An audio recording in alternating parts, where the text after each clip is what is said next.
asalaamu calaykum waraxmatullahi wabarakaatu dhegaystayaal daawadayaal meel kastoo aad joogtaan waa maalnimo isniin ah 19 bisha oktoobar 2009 halkaad naga dhegaysanaysaanna waa birmed media.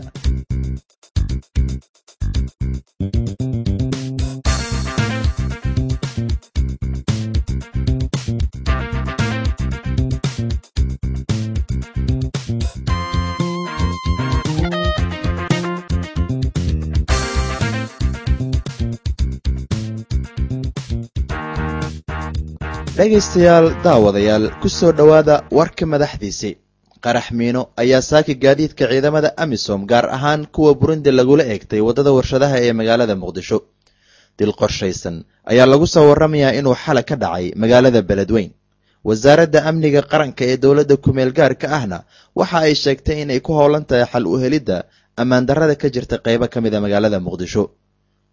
madaxda booliska dowladda soomaaliya iyo xarakada al-shabaab ayaa iyaguna guulo ka kala sheegtay dagaal shalay ku dhex maray magaalada muqdisho. dhegaystayaal daawadayaal intaasi aan ku soo koobo warka madaxdiisii iyo haatanna iga hooyo isagii oo fidsan. qarax miino ah oo aad u xooggana ayaa saaki gaadiid ay wateen ciidamada amisom gaar ahaan kuwa burundi waxaa lagula eegtay waddada warshadaha ee magaalada muqdisho xilli ay ku sii jeedeen kulliyadda jaalasiyaad ee magaalada muqdisho. sida ay ku soo warramayaan dadka deegaanka mid ka mid ah gaadiid ay wateen ciidamada amisom oo maraya waddada warshadaha ayaa miinada nuuca dhulka lagu aaso waxa ay kula qaraxday waddadaasi iyadoo la sheegayo in uu gubtay dhammaan gaarigii ay miinadu haleeshay. ilaa iyo hadda lama oga khasaaraha rasmiga ah ee ciidamadaasi soo gaaray. afhayeenka ciidamada burundina waxa uu sheegay inuu keliya ka warhayo jiritaanka qaraxaasi ha yeeshee uusan faallo ka bixin karin iminka. ilaa iyo hadda lama hayo cid iyadu sheegatay in ay ka dambaysay qaraxaasi oo ay aalaaba geystaan ururada ka soo horjeeda jiritaanka dowladda kumeel gaarka iyo joogitaanka ciidamada amisom. dil qorshaysan ayaa lagu soo warramayaa inuu xalay ka dhacay magaalada beledweyne gobolka hiiraan. kooxa hubaysan ayaa xalay xaafadda kooshin oo ka mid ah xaafadaha magaalada beledweyne waxa ay dil ugu geysteen 3 qofood oo 2 ka mid a ay ahaayeen walaalo ganacsato ah. xalay saqdii dheexa ayaa kooxaha hubaysan islamarkaana wata gaari yar oo nooca raaxada ah waxa ay xaafadda kooshin laanta raadeerka ku dileen ilaa 3 qof oo 2 ka mid a ay ahaayeen walaalo ganacsataa iyo qof rayid ah oo la sheegay inuu ku soo baxay dhawaqa rasaastii lagu dilayay 2 qof ee ganacsatada ahaa. sida ay xaqiijiyeen dadka deegaanka, kooxaha falka geystay ayaa daqiiqada kadib markii ay fuliyeen falkaasi waxa ay ka baxsadeen goobta, iyadoo wararka qaarna ay sheegeen kooxaha falka geystay ay gaarayeen ilaa 20 qof oo aad u hubaysan. dadka deegaanka ku dhaqan ayaa saaki hadal haya waxyaabihii xalay ka dhacay xaafadda kooshin ee magaalada beledweyne ee xarunta gobolka hiiraan, iyadoo ilaa iyo hadda aanay caddayn ujeeddada dhabta ah ee raggaasi ganacsatada ah loo dilay.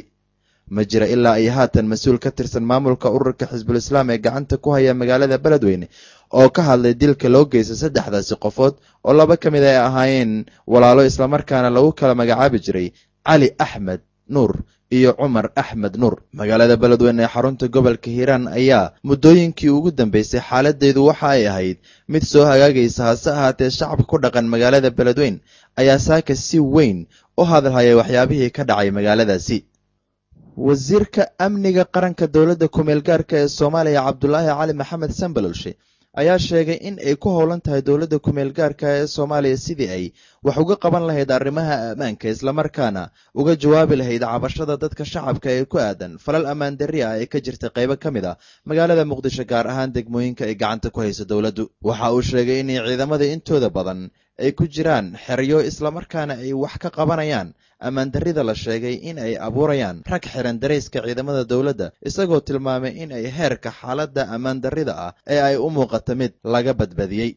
waxaa dhan kale wax laga weydiiyey wasiirka qorshayaasha ku aadan ciidamada lagu soo tababarayo waddamada dariska la ah soomaaliya xilliga ay ku soo wajahan yihiin dalka, iyadoo sidoo kalena wax laga weydiiyey dhaqdhaqaaq ciidan aruursiga oo la sheegay inay wado dowladda kenya waxa ay ka og tahay dowladda kumeel gaarka ee soomaaliya. waxa uuse wasiirku arrintaas uga gaabsaday in uu faahfaahin ka bixin doono xilliga loo baahdo. dowladda kumeel gaarka ee soomaaliya ayaa waxa ay ku howlanayd dhowaanahan sidii ay u wajihi lahayd sugitaanka ammaanka goobaha ay gacanta ku hayso, iyadoo dagaal ay kula jiraan xooga ka soo horjeeda kuwaasi oo ka dhaca meelaha ay fariisimada ku leeyihiin ciidamada dowladda iyo kuwa amisom. dhegaystayaal daawadayaal weli halkaad nagala socotaan waa Birmad Media.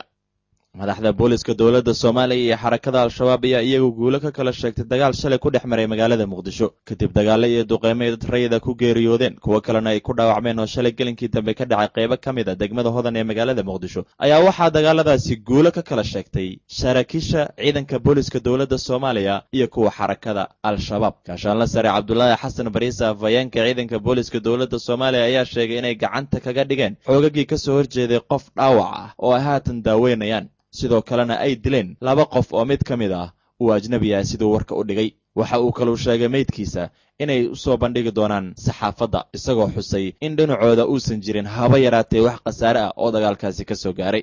dhanka kale saraakiisha ka tirsan xarakada al-shabaab ayaa iyana dhinacooda waxa ay sheegeen in ciidamadooda ay weeraro culus ku qaadeen fariisimaha ciidamada amisom ay ku leeyihiin qaybo ka mid ah wadada Maka al-Mukarrama ee magaalada Muqdisho, isla markaana ay galeen gurigii hore ee shaqaalaha ayna ku dileen ciidamo fara badan oo ka tirsan kuwa amisom. dagaalkan oo ahaa mid kooban ayaa bilowday kadib markii dhinacyada hubaysan ee ka soo horjeeda dowladda Soomaaliya ee weerar ku soo qaadeen fariisimaha ciidamada amisom ay ku leeyihiin wadada Maka al-Mukarrama ee magaalada Muqdisho iyo isgoyska dabka oo ay joogaan ciidamada dowladda Soomaaliya. kasakow khasaaraha soo kala gaaray labadii dhinac ee diriraya waxaa lagu soo warramayaa in madaafiic la isweedaarsaday oo ku dhacday xaafadaha Barmuda, deegaanka Taleex iyo qaybo ka mid ah degmada Waaberi ay sababeen geerida 3 ruux oo rayid ah iyo dhaawaca 7 kale, kuwaas oo loola kala cararay cisbitaalada magaalada Muqdisho. xaaladda wadada Maka al-Mukarrama ee qaybo ka mid ah degmada Hodan oo ay shalay dagaalada ka dhaceen ayaa haatan kuwa xasiloon, isku socodka gaadiidkuna si caadi ah ayuu u bilowday saakay. dhagaystayaal daawadayaal aan ku soo afmeeray intaasi war wixii maanta ina soo gaaray. inta aan ku kulmi doono warkan warka xigana waa anigoo Maxamed Xaraare oo idinkaga tagay sidaas iyo nabadgelyo.